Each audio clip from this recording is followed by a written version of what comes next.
Pessoal de casa, todo mundo está me ouvindo agora?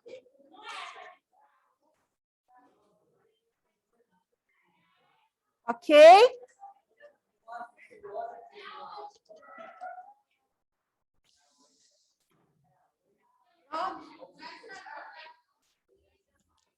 Alguém de casa pode dar um sinalzinho se estiver me ouvindo? Pessoal? Sim, professora, estamos te ouvindo. Ai, obrigada, Maria. O pessoal da sala. Eu não estou conseguindo ouvir.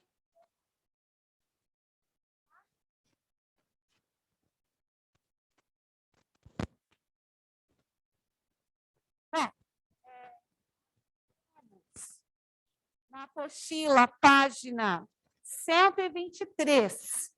Na segunda-feira, eu comecei a explicar origem e evolução das aves, né? Biologia e evolução das aves, mas não deu tempo de terminar. Então, hoje, nessa aula, eu vou continuar a explicação e depois, na próxima aula, a gente faz atividades. Ok? Então, só um segundinho que eu vou compartilhar a apostila com vocês, para ficar mais fácil.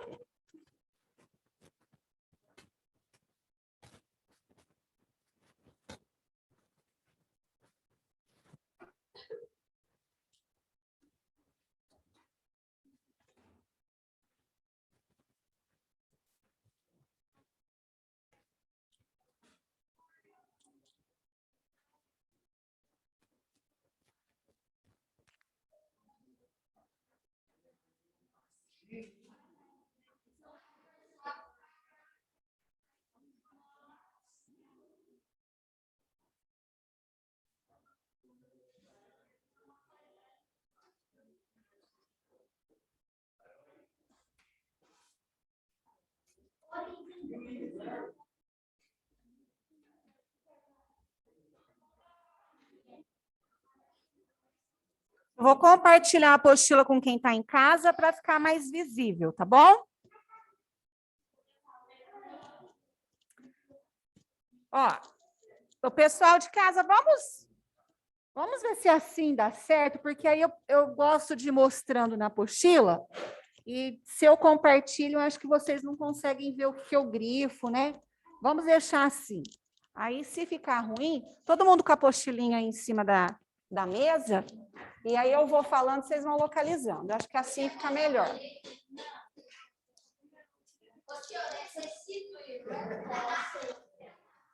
E eu necessito que você fique aqui. Ó, vai correndo. Voando. Flash, ó. Ô, Antônio, tipo flash, tá? Ó, já voltou, pode voltar. Ele não entendeu. É tipo flash, né? Então não é nem para ir. Então vamos lá. Essa luz aqui atrapalha. Pronto? Então vamos lá. Então, só para recordar, a gente está estudando as aves, tá? É o quarto grupo de animais que nós estamos estudando. Nós aprendemos que as aves, elas apresentam características específicas, como, por exemplo, penas. A gente só encontra penas nesse grupo de animais. Elas voam, né? Apresentam sacos aéreos, têm os ossos bem porosos, leves, né? Os ossos pneumáticos, que isso facilita o voo. E hoje a gente vai aprender um pouquinho sobre a origem evolutiva das aves. Como que elas surgiram, em que momento elas surgiram, e qual a importância delas, tá? Então, aqui no texto fala que nós já sabemos que os répteis, as aves e os mamíferos, eles constituem um grande grupo que é denominado de amniota.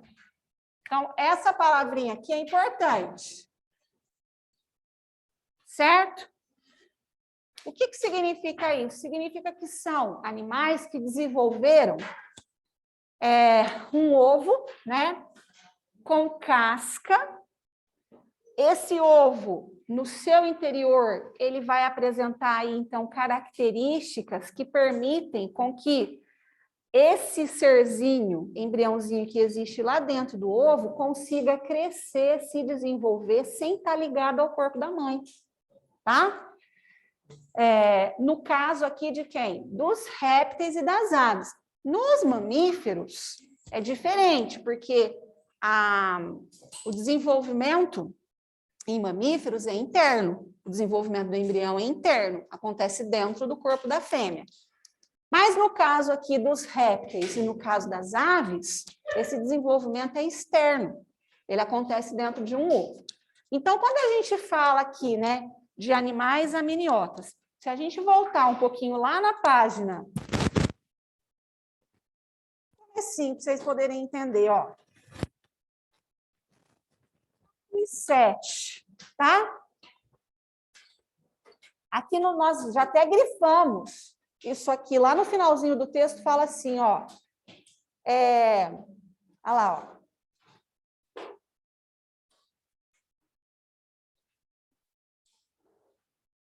Ovos com estruturas embrionárias, né? Fora do embrião, especiais. Quais são essas estruturas? A casca, o saco vitelínico, o âmnio e o alantoide. Essas estruturas garantem a sobrevivência do embrião, tá? O embriãozinho que está lá dentro do ovo.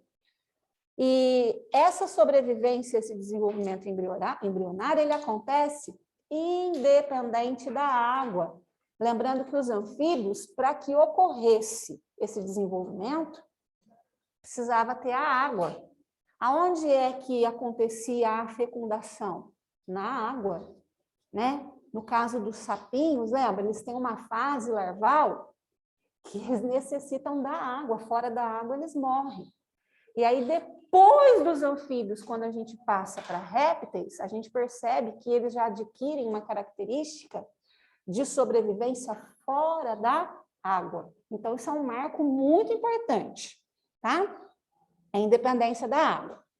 Então, aqui fala que essas estruturas embrionárias também estão presentes nos ovos de aves e em mamíferos, o que levou à junção desses animais, né, em um grupo chamado de grupo amniota. Então, quando a gente fala que os répteis, as aves e os mamíferos constituem um grande grupo denominado amniota, significa dizer que eles apresentam essas 4 estruturas embrionárias. Quais são essas 4 estruturas embrionárias? A casca, o âmnio, o saco vitelínico e o alantoide. Então, na página 107, a gente tem aqui a imagem, né? Aqui, ó. A gente tem a imagem. Mas eles não vão... Então, tá dando para ver. Aqui, ó. Então, a gente percebe essas estruturas aqui. Presentes aonde? Nesses 3 grupos aqui, certo? Bom, então, se eu perguntar na prova, quais são as estruturas embrionárias, tá? Que os répteis, as aves e os mamíferos apresentam. Então, vocês vão colocar que é o ovo com casca, que mais? O saco vitelíneo, o alantoide e o âmnio, tá? As 4 estruturas extraembrionárias, né? Que estão presentes nos ovos das aves, né? Dos répteis e nos mamíferos, né? São a casca, no caso de mamífero, o mamífero, ele, só lembrando, para não confundir, os mamíferos, eles não põem ovos, né? Somente a équidna, que é a fêmea do ornitorrinco, que põe ovos. Existe uma exceção, tá? Existe uma exceção aqui no grupo dos mamíferos, que esses 2 animais, né, a équidna é a fêmea e o ornitorrinco é o macho. A équidna é o único mamífero que põe ovos. O restante, a fecundação é interna e o desenvolvimento é interno. Acontece dentro do corpo da fêmea, certo? Dentro de uma bolsa, envolvida por uma bolsa, né, que a gente chama de placenta, certo? No caso dos répteis e das aves, eles vão apresentar esse desenvolvimento embrionário dentro de um ovo que apresenta casca. Não pode esquecer disso. Mas as estruturas, né, embrionárias a que nós estamos nos referindo seria a casca, o âmnio, o saco vitelínico e o alantoide. Tá? Bom, estudos mais detalhados desse grupo revelam que répteis e aves têm uma história evolutiva mais próxima quando comparados aos mamíferos.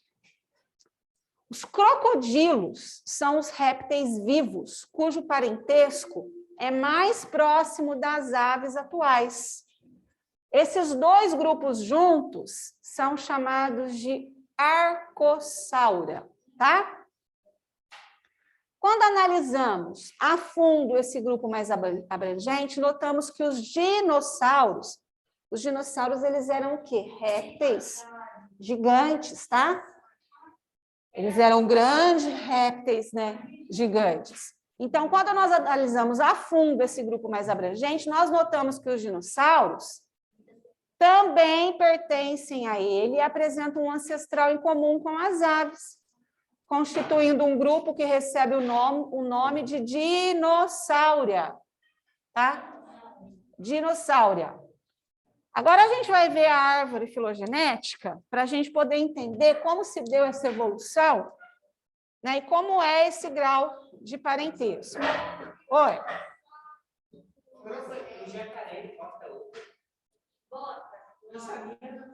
Tá? Então vamos lá, ó. Essa aqui é uma árvore filogenética. Essa árvore filogenética, ela conta para a gente como se deu a evolução dos seres vivos. Então, se a gente olhar aqui, ó, esse daqui é o ponto de partida, é o ancestral comum a todos os seres vivos, certo? Esse encontro aqui, ó, cada encontro, vendo que aqui a gente tem um encontro de duas linhas. Isso aqui é um nó, tá? Então, por exemplo, aqui nesse nó é que surgiu essa espécie. Então, veja bem, aqui mais para frente a gente tem um outro nó, que depois a gente tem aqui um encontro de um outro nozinho, né? E a gente tem aqui, então, mais duas espécies. Mais para frente, olha lá, a gente tem um outro nó, e aí a gente tem aqui, no caso, né, o surgimento das aves. Aqui, vocês estão vendo que nesse momento aqui da história evolutiva, é que acredita-se que os dinossauros eles tenham surgido, tá? Nesse momento aqui. Então, aqui fala que esse aqui, né, anterior aqui, é o ancestral comum de todos os animais. Então, o dinossauro tem um crocodilo misturado com tartaruga? Não, não é isso. Não é que misturou, cada espécie é única. Nesse momento aqui, né, que acredita-se que houve a evolução, aconteceu a evolução, tá? Porque existe dinossauro que voa, né? A gente tem os dinossauros, né, que voavam também, né? A gente tinha os herbívoros, os carnívoros, os onívoros, certo? Bom, aqui, então, nesse ponto aqui, a gente tem um ancestral comum, né? As aves e também os crocodilianos. Eu não vou me adentrar muito nisso aqui, não, porque... Tá, porque aqui, esse conhecimento aqui, ele é muito amplo, então eu não vou me adentrar nisso aqui, porque não é o momento para a gente estudar isso agora. Tá? A gente tem outras coisas que a gente precisa fixar mais. Isso aqui teria que ser só uma aula para fixar essa questão da árvore.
Claudiomar, não dá para ouvir direito.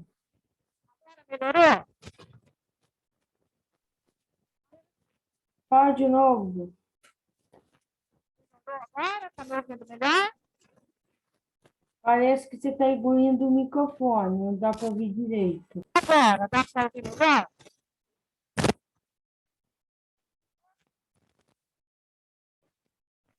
Professora,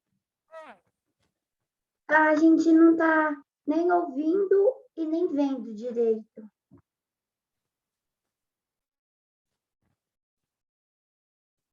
Agora, melhorou?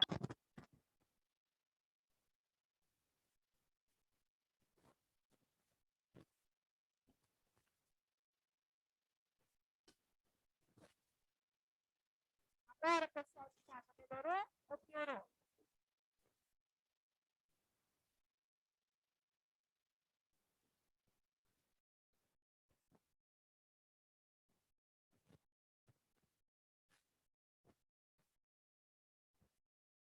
Alguém de casa consegue responder para mim se melhorou, piorou? Como que é aqui? Professora, a gente não está te ouvindo. Está muito abafado o áudio.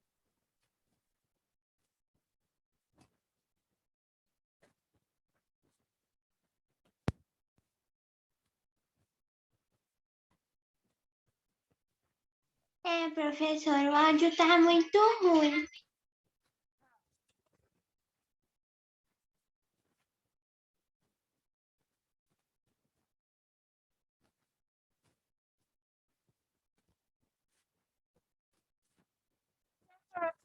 Melhora? Só um minutinho.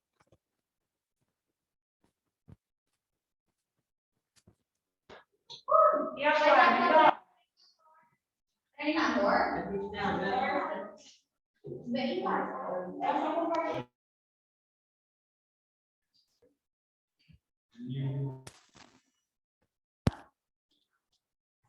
Melhorou agora ou não? Se eu falar a próxima câmera, melhora? Agora sim melhorou. Espera aí.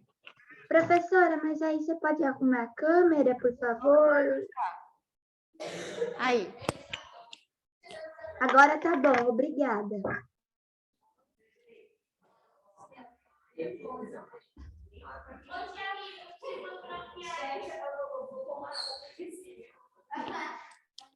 Agora melhorou? Pessoal de casa, vocês estão me ouvindo bem agora? Gente, alguém precisa me responder. Aí você pede para o Antônio vir dar uma olhadinha, porque diz que eles não estão ouvindo em Dá casa. para ouvir, professora. Dá para ouvir? Tá, então tá bom. Ó, é o seguinte. Aqui, porque senão vocês começam a falar todo mundo ao mesmo tempo e atrapalha quem está em casa. Nosso combinado é na hora da explicação. Se quiser fazer pergunta, levanta a mão, espera a sua vez para poder falar, certo? Continuando, então. Em 1861, foi encontrado o fóssil de um vertebrado que ligava dinossauros às aves atuais, denominado Archaeopteris litográfica. É esse aqui, tá? Tal achado foi importante porque seu esqueleto estava quase todo completo, sendo possível notar várias características que lembravam os répteis atuais, mas com marcas de penas sobre todo o fóssil. Então, olha só, os achados fósseis, eles são importantes porque é através dos fósseis que a história vai sendo desvendada. Nós não vivemos nesse momento, né? O homem, no momento em que os dinossauros existiram, a espécie humana não existia no planeta, tá? Então, nós não temos relatos, desenhos, né, sobre esses animais. O que nós temos são os achados fósseis, que são marcas, pegadas, excrementos, vestígios, né, desses seres vivos que viveram no passado. Então, quando a gente encontra, né, esses fósseis, a gente vai montando o grande quebra-cabeça, a gente vai encaixando as pecinhas para poder tentar entender, né, como que aconteceu essa evolução, né? Em que momento isso se deu, como eram esses dinossauros. Vocês sabem que a forma como a gente vê nos livros, nos filmes, é computação gráfica, né? Pelo esqueleto, eles imaginam como é que eram esses animais. Então, por exemplo, a cor deles, a gente não sabe se eles eram verdes, eles poderiam ter existido em outra coloração, né? A gente não sabe exatamente com precisão, né, como eram esses seres vivos. A gente faz, por computação gráfica, tá? A gente monta aí mais ou menos o que a gente, né, espera, certo? Então, olha só que interessante. Isso aqui é um fóssil encontrado numa rocha. Eu já expliquei para vocês que as rochas sedimentares é onde a gente encontra a maioria dos fósseis, tá? E um achado fóssil é muito difícil, porque para a gente ter um fóssil, antes teve que existir uma catástrofe, um soterramento muito rápido, né? Para poder preservar as partes daquele ser vivo. Então, vocês imaginem assim, que qualquer ser vivo, quando morre, rapidamente ele já entra em estado de decomposição. Depois de 24 horas o corpo está inchado, 72 horas as bactérias, os fungos já começam a deteriorar aquele corpo, de modo que depois de uma semana, aquele ser vai deixando de existir. Então, somente as partes mais duras, né, que permanecem, que é o esqueleto. As partes moles desaparecem.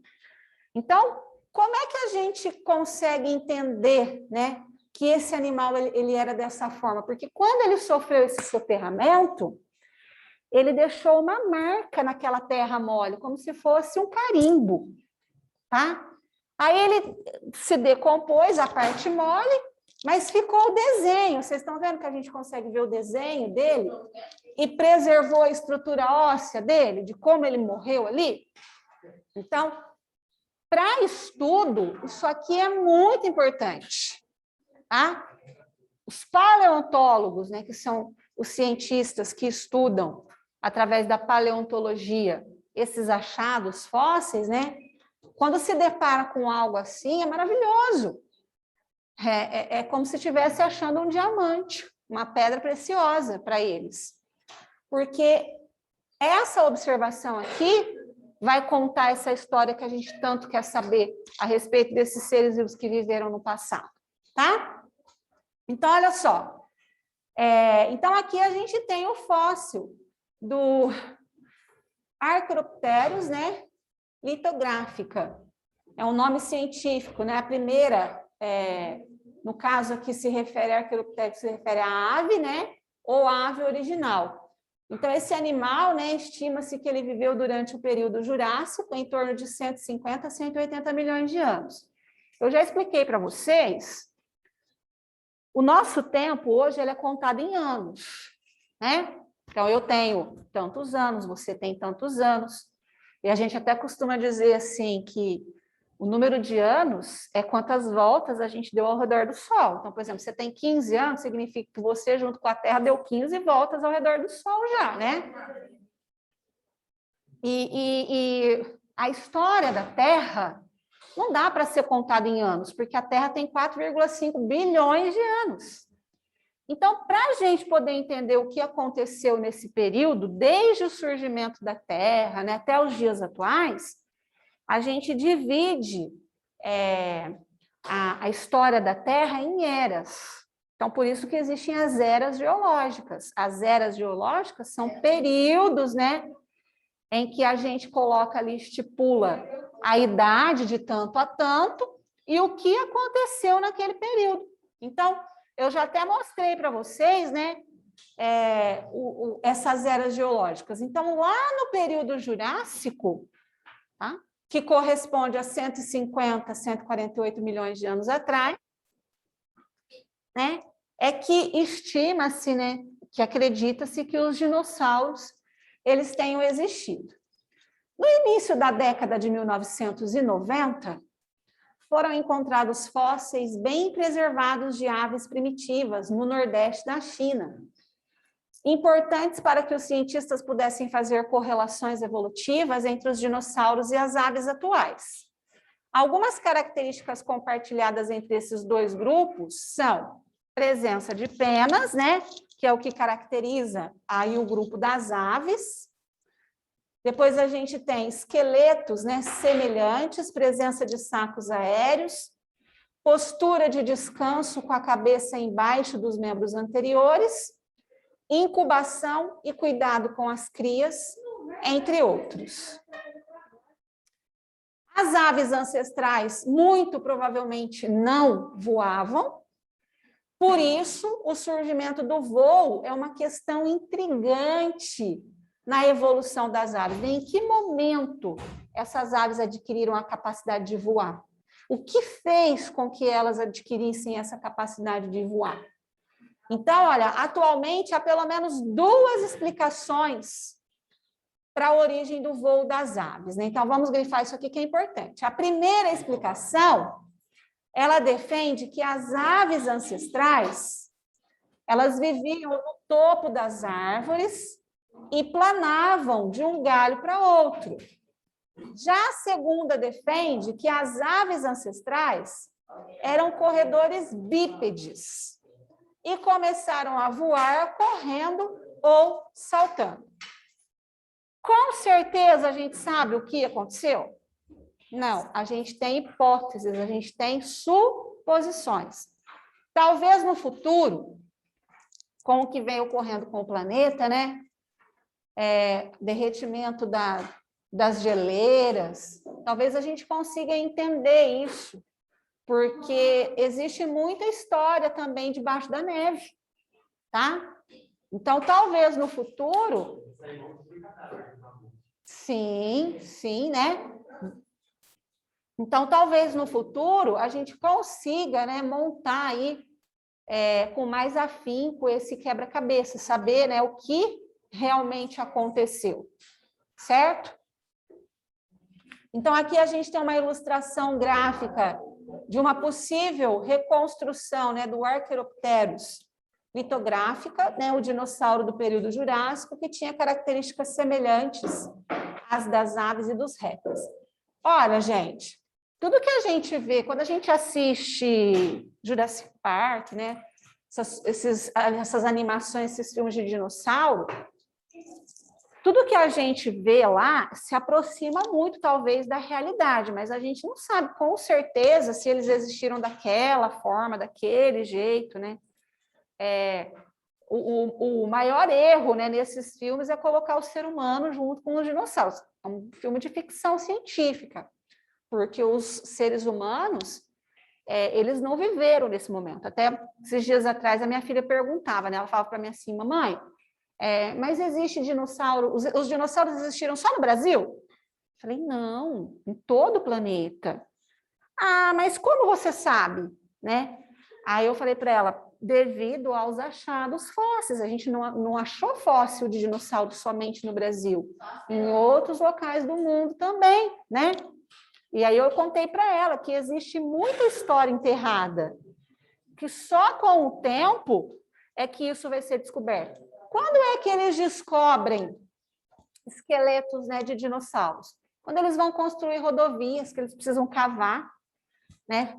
E aí, de repente, eles começam a encontrar um osso, aí tem que parar, porque aí precisa, né, retirar aquilo com cuidado, demora muito tempo. Geralmente, quando você encontra um, se você começar a mexer ali, vão ter outros, porque eles viviam juntos, certo? Será que o dinossauro foi maior animal que a gente? Oi? Será que o dinossauro foi maior animal que a gente? Olha, eu não sei te responder. Eu, assim, eu acredito que num determinado... É uma coisa uma coisa minha, né? Não é provado científico nada, mas é uma coisa assim que eu acredito. Que num determinado momento no planeta, eu acho que as criaturas que existiram eram gigantes. Por exemplo, as pirâmides do Egito. Como que aquilo... Então, como que aquilo lá foi construído? a engenharia, né? Se a gente pensar em toda aquela engenharia, as pedras são muito pesadas. Como que aquilo foi colocado? Se eles não tinham guindastes na época, né? Para fazer aquilo. Né?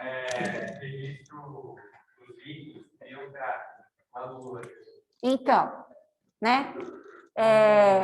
Eu acho que porque as plantas também que existiram nesse período eram muito grandes, né? Totalmente diferente das atuais. Então, assim, tem muita coisa que a gente não sabe a respeito do planeta. Por isso que existem várias teorias para explicar tudo isso. A gente nunca tem uma única teoria que explica, a gente tem várias, né? E tem uma que é mais aceita. Por que que ela é mais aceita? Porque ela é comprovada, né, através de experimentos, é o que mais se aproxima do real, né? Mas é muito complexo a gente entender toda essa evolução, né? Como que se deu essa evolução? A gente entender que nós tivemos um ancestral comum e que esse ancestral ele foi, né, se desenvolvendo, adquirindo características cada vez mais complexas e deu origem a essa explosão de vida que existe hoje no planeta, né? É muito complexo a gente entender isso daí. É por isso que a gente já estudou, a gente tem aí 3 correntes sobre a origem da vida, né?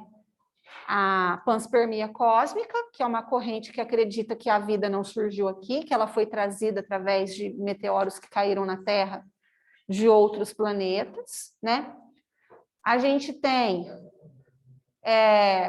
a mais aceita, né, que é por evolução química, que é a mais aceita, e a gente tem aí também a da criação divina, né, que fala que tudo que existe foi obra de um Deus que criou, né, a sua imagem e semelhança ao homem e que criou todos os seres vivos que habitam o planeta. Existe também essa corrente que é a corrente religiosa.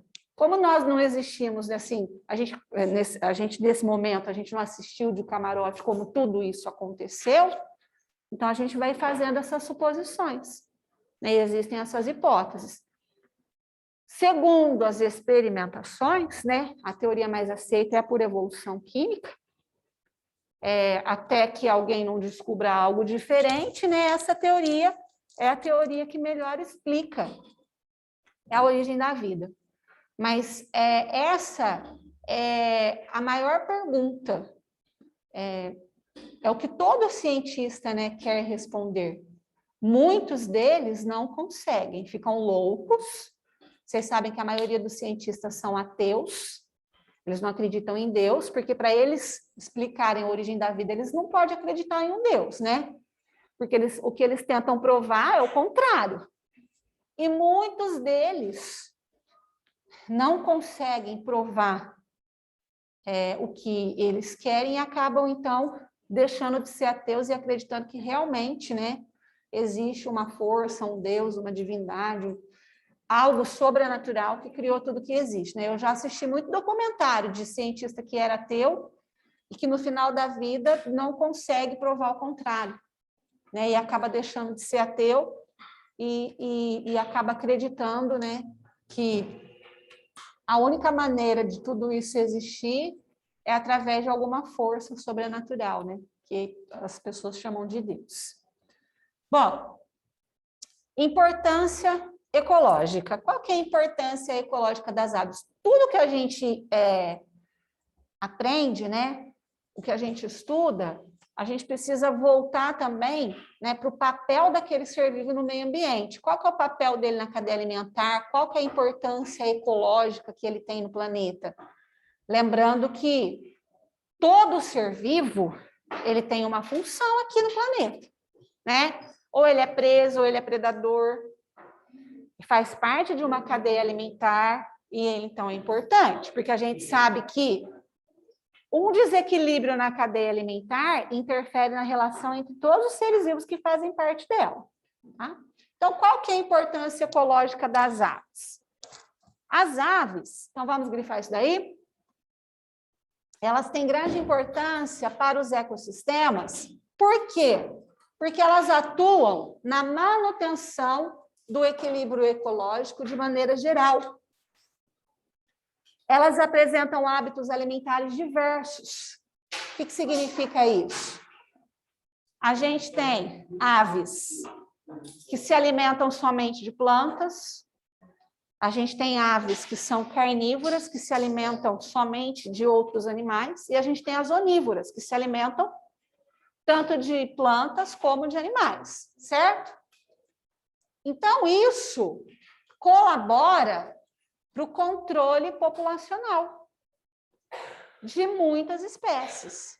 Então, às vezes a gente fala assim, é muito triste saber que um animal, ele devora o outro, mas isso precisa existir, tá? Vocês já imaginaram se não existisse essa relação de presa e predador?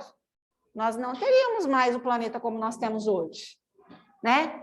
Já pensou se todas as lagartas devorassem as plantas que existem no planeta e não tivesse nenhum animal que se alimentasse delas para fazer esse controle populacional? Né? Isso causaria um desequilíbrio tremendo no planeta.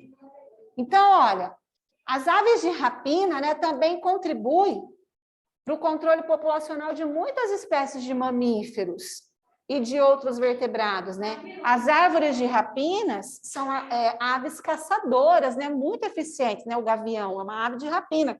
Ele tem o bico, lembra que a gente estudou na aula passada? O formato do bico já é para ele poder agarrar uma presa, porque ele vem de um voo rasante e ele bica ali a presa, né? Imagina o gavião quando ele vai se alimentar de uma cobra. Eu já vi, uma vez, eu estava no sítio, e a gente viu o gavião passando com uma cobrinha pendurada no bico, sabe, pequena. Porque a gente tenta entender, né? Como que o gavião consegue capturar a cobra? Ele come os filhotes, as cobrinhas menores. Quando a cobra é maior, somente um gavião não dá conta, ele precisa da ajuda de outras aves, né? Para poder matar a cobra e poder se alimentar dela. E não somente o gavião, mas a siriema também é predadora de cobras, né? Ela se alimenta de cobras. Então, olha, há também espécies necrófagas. O que são essas espécies? Por exemplo, o urubu, ele se alimenta do quê? De restos de animais em decomposição, né? De cadáveres. E isso é muito importante, né? O papel que o urubu desempenha na cadeia alimentar é importantíssimo, porque ele ajuda na decomposição aí desses cadáveres, né? Então, ele se sente atraído pelo cheiro de carniça, né? Aquele fedor de quando o animal morre e entra em estado de putrefação, de decomposição, atrai os urubus. Então, por exemplo, às vezes, a gente vê assim, por exemplo, lá no sítio tem gado, né? E às vezes acontece do gado ser picado por cobra, morrer à noite, não vê. Aí quando depois, no outro dia, já começa a ver aqueles urubus, né? Vários urubus no céu, ali formando um círculo, pode ir lá que tem algum animal morto. Ou é uma vaca, um animal grande, né? Pode verificar que tem algum animal aí de grande porte morto, né?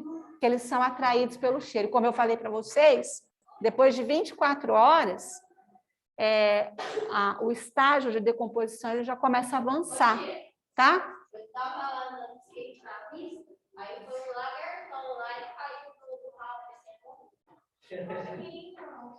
Lá na minha rua, Ele faz um negócio de 12 metros lá, rolando assim. lá na minha rua tem um lagarto, carijó, sem rabo. Ele está sem rabo, coitado. Perdeu o rabo. Ele é grandão. Todo lagarto, eu vejo lagartinho, todos estão sem rabo. Ele Mas- não quer. Então, lá no sítio, eu acho que eu já até comentei com vocês, né? Que eles comem os gatinhos, as gatas criam, e eles vão e acabam abocanhando os filhotinhos, que são indefesos, né? Ó, até aqui tudo bem? Daqui a pouco. Vamos continuar aqui, ó. Além disso, as aves, isso aqui a gente já estudou. Elas são importantes o quê? Agentes polinizadores, tá? Por exemplo, beija-flor. Não confunde ave com inseto, hein? Tá? A abelha é um inseto, um animal invertebrado, mas o beija-flor, ele é uma ave, tá? E ele ajuda no processo de polinização. Outras espécies, né, atuam como dispersantes de sementes. Então, a ave, ela se alimenta, por exemplo, de uma jabuticaba. Aí ela carrega aquela jabuticaba no bico e ela tenta levar.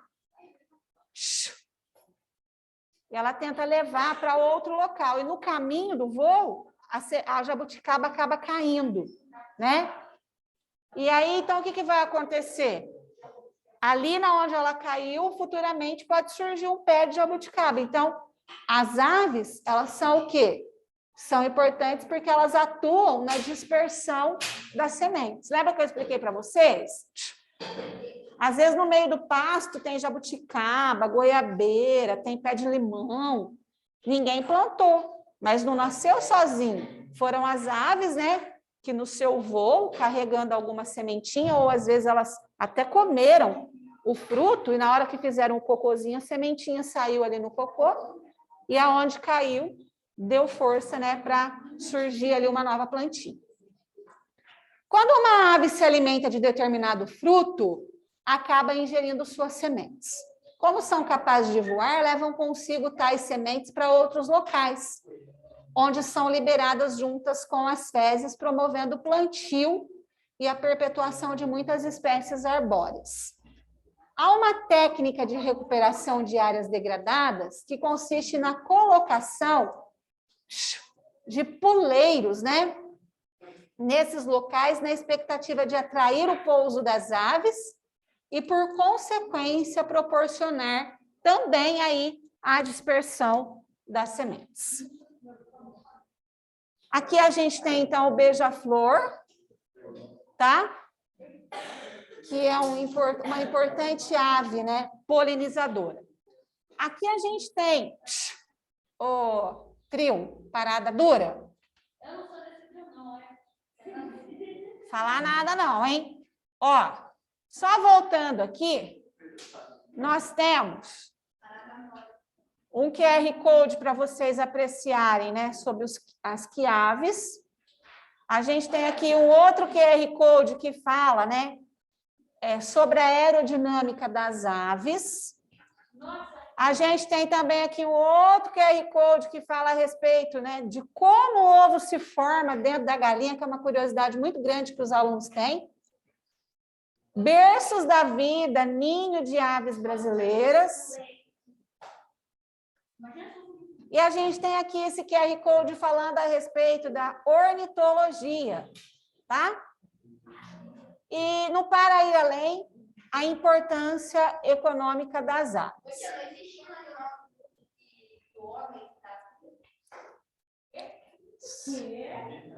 Nossa, nem eu.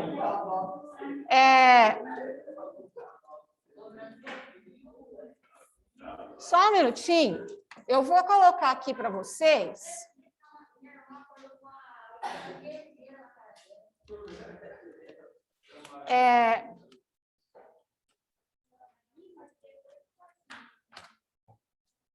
Esse daqui, ó, só para vocês conhecerem, tá? Aqui a gente tem o ornitorrinco. Quer ver?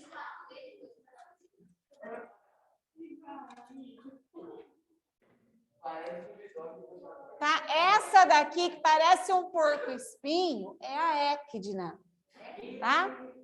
E esse aqui, que parece, né, que tem um bico comprido, é o ornitorrinco. Eles são os únicos mamíferos, né? No caso, a equidna, que é a fêmea, é a única mamífera que coloca ovos, certo? Aqui. Tá? Quer ver, ó?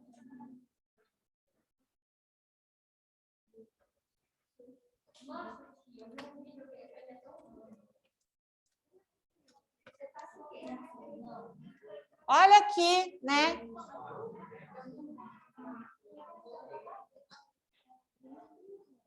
Deixa eu ver se tem. Aqui, ó. Tá? Aqui, no caso, ó, o tamanho do ovo. E aqui, então, filhotinho da Ecdna. A gente não encontra esse animal aqui no Brasil, não, tá?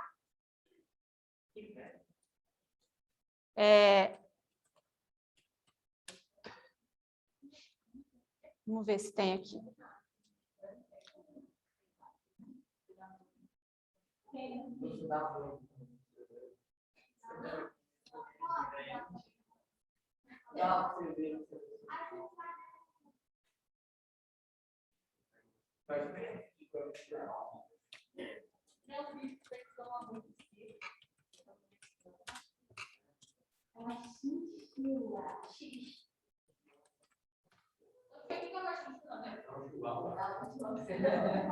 Então, olha só.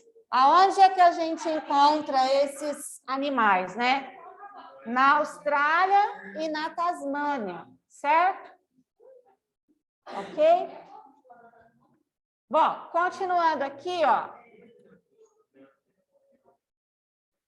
Nós vamos... Até aqui tudo bem? Entendido? Certinho? Tá. Agora nós vamos fazer... São 9 horas, tá? Eu vou preparar um vídeo para vocês assistirem sobre as aves. Enquanto eu preparo esse vídeo, vocês já vão fazendo as atividades. Só um minutinho. Atividades, página...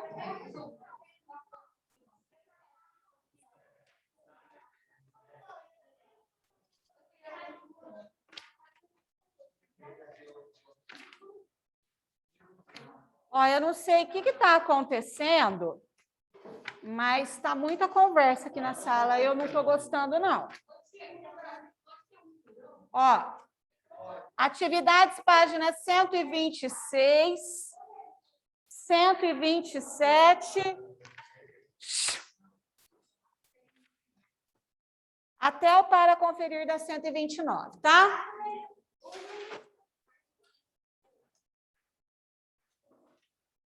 Número 1 não precisa fazer.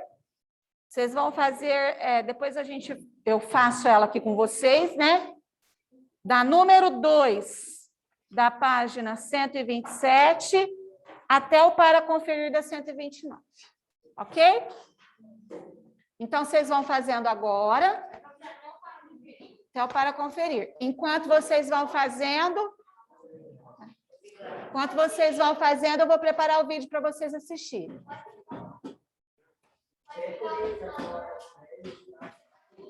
Pessoal de casa, todo mundo entendeu o que é para fazer?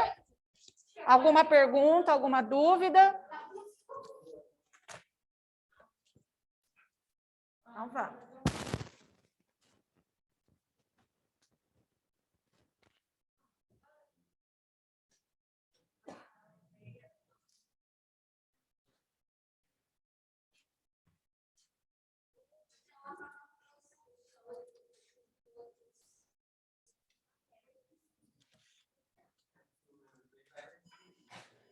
Não acredito que você não trouxe material.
estão fazendo exercício agora, pode pedir.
Gente, ó, eu vou compartilhar isso aqui.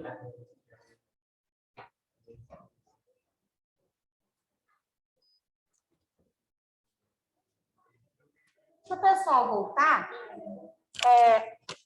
Pessoal de casa, só um segundinho que o pessoal aqui da sala está entregando a atividade. Assim que todo mundo estiver aqui, aí eu vou rodar um videozinho para vocês assistirem sobre a evolução dos dinossauros, tá bom?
Gente, enquanto isso, eu vou fazer a chamada.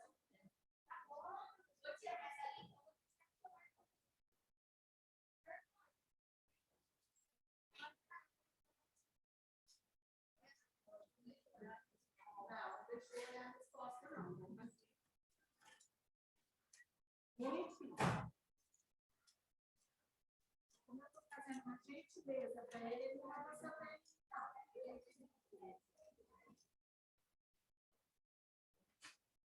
Ô, tio,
Então, vamos lá. Eu tenho que fazer a chamada. Eu vou fazer a chamada primeiro, depois eu faço o requisito. Certo?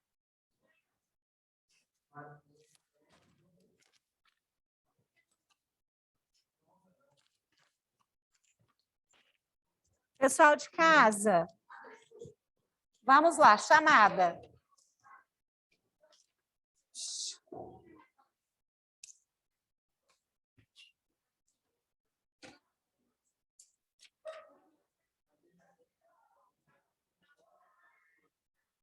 Aline. Presente. Amanda Maria. Ana Beatriz. Ana Lívia.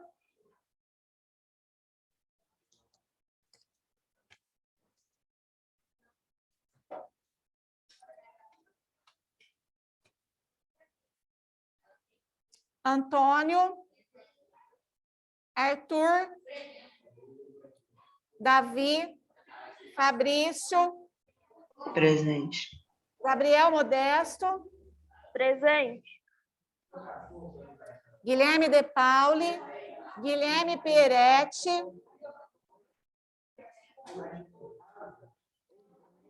Ingrid,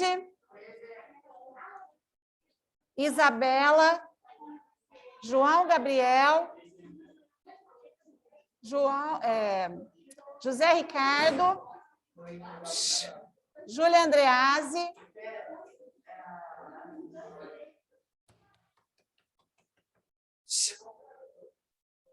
eu não estou ouvindo.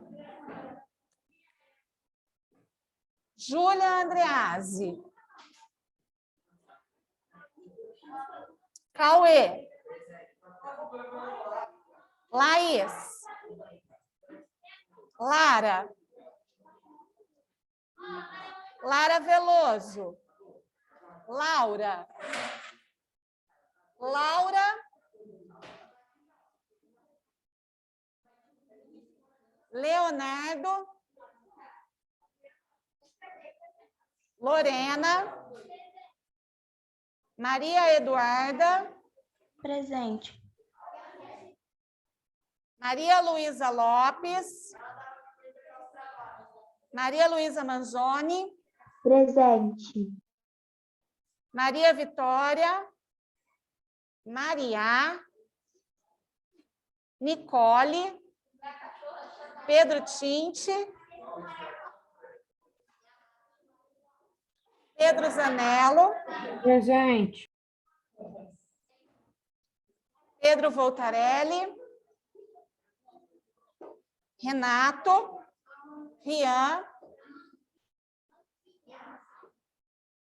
Valentina. Linda Inês. E o Breno. Ok. Gente, agora, pessoal de casa, só um segundo.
Cláudio Mara.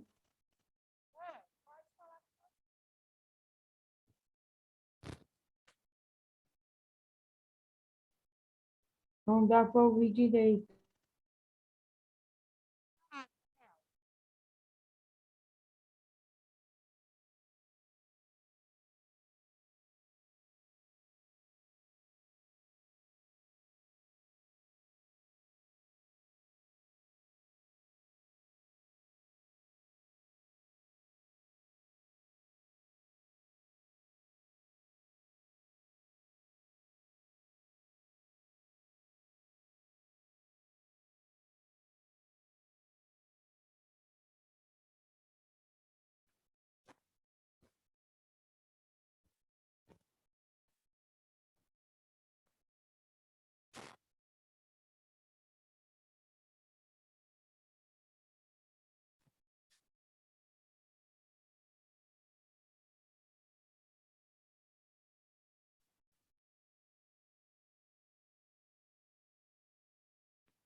Professora, a gente não está te ouvindo. Não dá para ouvir.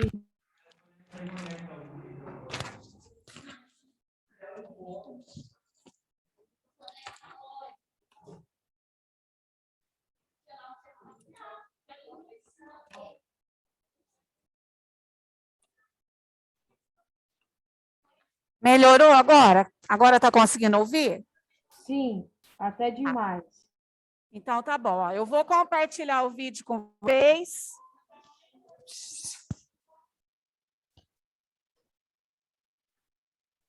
Então vamos lá.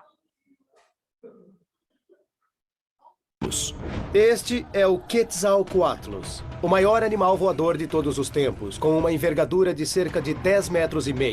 E esse animal sobrevoava o oeste da América do Norte. Com as asas totalmente abertas, sua envergadura equivalia a 3 carros estacionados, um diante do outro. Imagine essa coisa vindo para cima de você. O pterossauro tinha a cabeça grande e pontuda, do tamanho de um humano, e quando de pé, no solo, era mais alto do que uma girafa. 4 vezes o tamanho de qualquer animal voador atual. Ele era uma anomalia da evolução.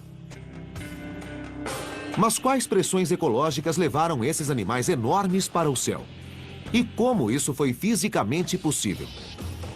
Pesando centenas de quilos, parece improvável que, apesar de suas asas enormes, ele pudesse ter gerado força suficiente para fazê-lo decolar. Os pterossauros viveram há 220 milhões de anos e foram os primeiros vertebrados a desenvolverem a capacidade de bater as asas. Seu nome vem do grego pterossauro, que significa lagarto alado. Diferentemente dos pássaros, esses primeiros vertebrados voadores não tinham penas, mas sim uma pele esticada entre seus dedos mínimos até suas costas, formando uma asa. O primeiro grupo de vertebrados a voar, a desenvolver esse traço, foram os pterossauros. Eles são parentes próximos dos dinossauros, mas eles mesmos não são dinossauros. O mundo do pterossauro era muito diferente daquele de hoje. Os dinossauros eram mais altos do que as copas das árvores e, mais abaixo, milhões de insetos voavam em volta de seus pés, juntamente com centenas de espécies de répteis, todos competindo por recursos e alimento. A habilidade de voar abriu numerosas possibilidades ecológicas para os pterossauros. Uma das primeiras, provavelmente, foi a habilidade de pegar insetos voadores no ar. Então, como eles podiam voar, perseguiam insetos voadores, os agarravam e comiam. Os pterossauros também exploravam os oceanos e lagos como fonte de alimento. Eles voavam por sobre a água, dando rasantes para pegar peixes. E estar no ar também dava a eles a vantagem para encontrar animais mortos e comê-los. Novas fontes de alimento explicam o desejo de querer alçar voo. Mas como esses gigantes de 200 quilos chegavam lá em cima? Como um animal desse tamanho decolava e permanecia no ar tem sido um mistério desde a sua descoberta. Michael Habib trabalha como biólogo evolutivo na Universidade Johns Hopkins. Ele acredita ter solucionado o mistério sobre como esses répteis monstruosos alçaram voo. No final dos anos 20, um grupo de paleontólogos descobriu um esqueleto de pterossauro em uma escavação no Oregon. Como parte dele, havia um osso da asa, aparentemente comum. E o osso foi considerado insignificante e ficou relegado a uma gaveta no museu por mais de 80 anos. Mas Michael acredita que este simples osso da asa pode conter a resposta para o segredo dessas criaturas enormes terem alçado voo. O osso em questão que foi encontrado é a parte mais importante da asa para se entender como o pterossauro voava. É a parte que praticamente liga a própria asa ao corpo, é onde a maioria dos músculos de voo se prende. Quando falei com os curadores do museu sobre sua coleção de pterossauros, ele foi de fato a última coisa que me mostraram como se fosse insignificante. Eles praticamente haviam esquecido que estava lá. O osso estava incrivelmente bem preservado e Michael sentiu que estava na pista de alguma coisa. Ali, diante dele, poderia estar a parte da anatomia que poderia explicar como um animal 4 vezes maior do que qualquer outra coisa voando pelo planeta poderia gerar força suficiente para decolar e permanecer no ar. Michael queria fazer imagens de raio-x de última geração do interior do fóssil na Faculdade de Medicina da Universidade Johns Hopkins.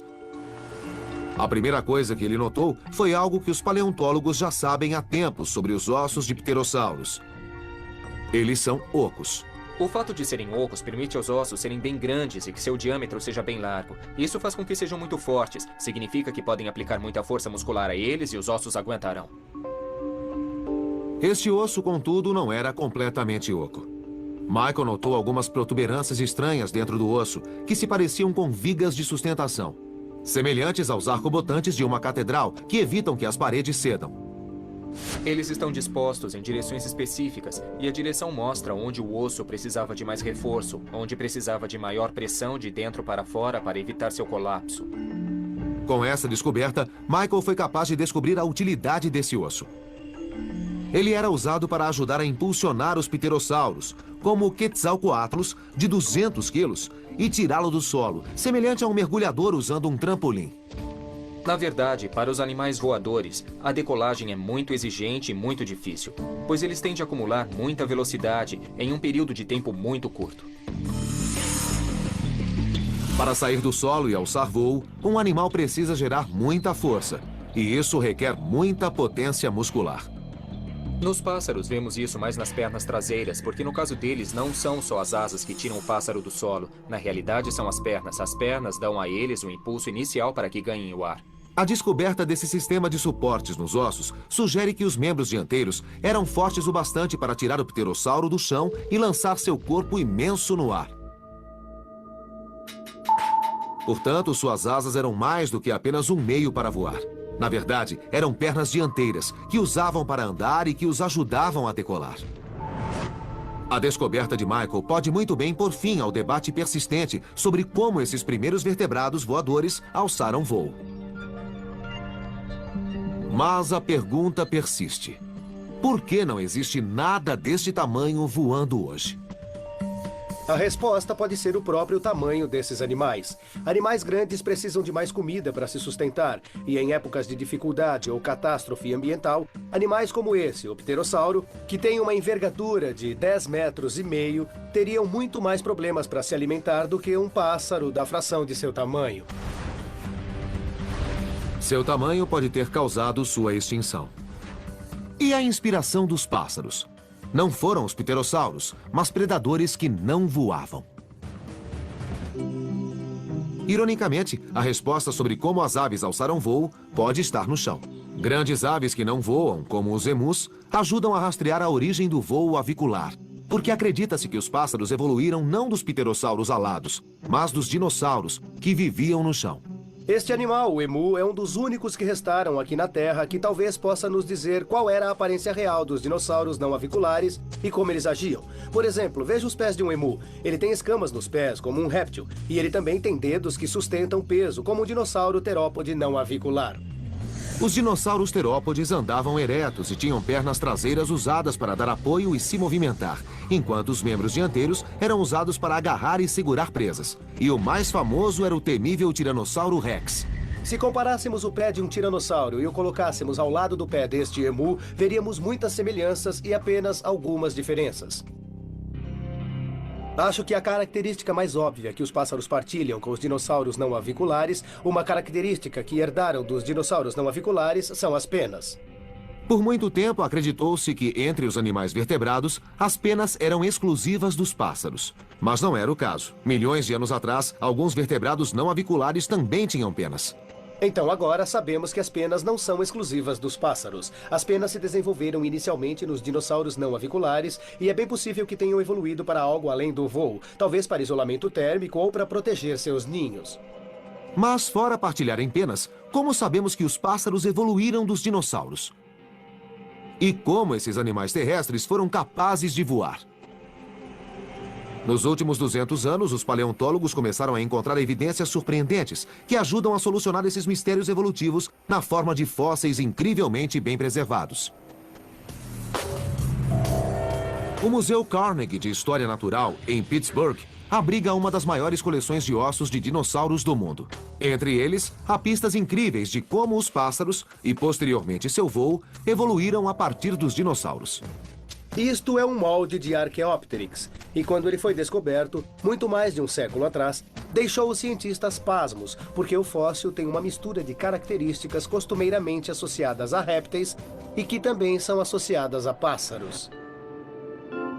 O Archaeopteryx foi o primeiro dentre todo um novo grupo de animais. Era um pássaro que se diferenciava de um dinossauro plumado por sua capacidade de voar. Embora não fosse muito eficiente no ar, comparado aos dinossauros não aviculares, havia diferenças claras na estrutura anatômica desta criatura. Contudo, como o pássaro mais antigo do mundo, é evidente que ele não havia se diferenciado completamente de seus ancestrais. Quando olhamos o esqueleto do Archaeopteryx, vemos muitas características herdadas de seus ancestrais dinossauros e que se perderam nos pássaros modernos. Então, por exemplo, se olharmos para o crânio de um Archaeopteryx, vemos que ele mantém dentes minúsculos e todos os pássaros conhecidos da atualidade são desdentados. Também vemos uma cauda longa e óssea no Archaeopteryx, uma característica dos dinossauros. Olhando para a mão do Archaeopteryx, podemos ver que seus dedos ainda têm grandes garras curvas nas pontas, e essa é uma característica que ele partilha com os dinossauros. Além disso, algo essencial também parecia faltar ao Archaeopteryx: músculos. Os pássaros modernos possuem uma série de grandes músculos peitorais que se prendem ao externo e os ajuda a gerar força suficiente para voar. Aparentemente, o Archaeopteryx não tinha esses músculos. Então, embora seu corpo pudesse sustentar voo, é improvável que pudesse ficar muito tempo no ar. O Archaeopteryx provavelmente era capaz de voar, mas comparado aos pássaros modernos, é quase certo de que era bem desajeitado. Sabemos disso porque seu esqueleto é bem mais primitivo do que os dos pássaros modernos. Então, como os pássaros modernos evoluíram e se tornaram criaturas voadoras mais eficientes? Evolutivamente, qual foi o passo seguinte ao Archaeopteryx? Em 2004, numa escavação no noroeste da China, Matthew e seus colegas se depararam com outra peça fossilizada deste quebra-cabeça. Quanto mais eu olhava, mais ficava claro que estávamos olhando para um grupo de pássaros muito bizarros, que eram abundantes durante o período Cretáceo, o último período da era dos dinossauros. Quase 100 esqueletos praticamente completos de pássaros de 100 milhões de anos foram recuperados na escavação, e entre eles, um espécime raro. Fragmentos minúsculos desse animal há muito extinto, chamado gansos, já haviam sido encontrados antes, mas nunca um esqueleto tão completo quanto esse. O Gansus tem 40 milhões de anos a menos que o Archaeopteryx. Existiu 110 milhões de anos atrás e era relativamente rápido em termos evolutivos dos pássaros. O Gansus adquiriu muitas das características que associamos aos pássaros modernos. Ele é, de muitas maneiras, um pássaro anatomicamente moderno de 110 milhões de anos atrás. Embora o Archaeopteryx fosse capaz de voar, Matthew logo descobriria que o Gansus tinha características anatômicas que, é quase certo, faziam com que voasse melhor. Grande parte da história do histórico evolutivo dos pássaros tem a ver com a maior eficácia do voo. Então, por exemplo, quando olhamos para o Archaeopteryx, vemos características que não estão presentes nos pássaros modernos, como dentes e uma longa cauda óssea. E essas são duas características que há muito se discute que foram perdidas nos pássaros modernos porque diminuíam seu peso. A perda de dentes, a cauda mais curta e outros detalhes distintos parecem fazer do Gansus um animal intermediário entre o Archaeopteryx, que estava mais para dinossauro, de um lado, e os pássaros modernos do outro. Ó, não vai dar tempo. Pessoal, não... já está terminando. Peraí. Hoje, todos os pássaros possuem sacos alveolares e há evidências de que estavam presentes em alguns dinossauros. Portanto, eles devem ter evoluído muito antes dos pássaros ganharem os céus. Nos dinossauros grandes, como o tiranossauro, temos evidências da presença de sacos alveolares, pois existem aberturas em ossos, onde parte desses sacos alveolares invadiram os ossos.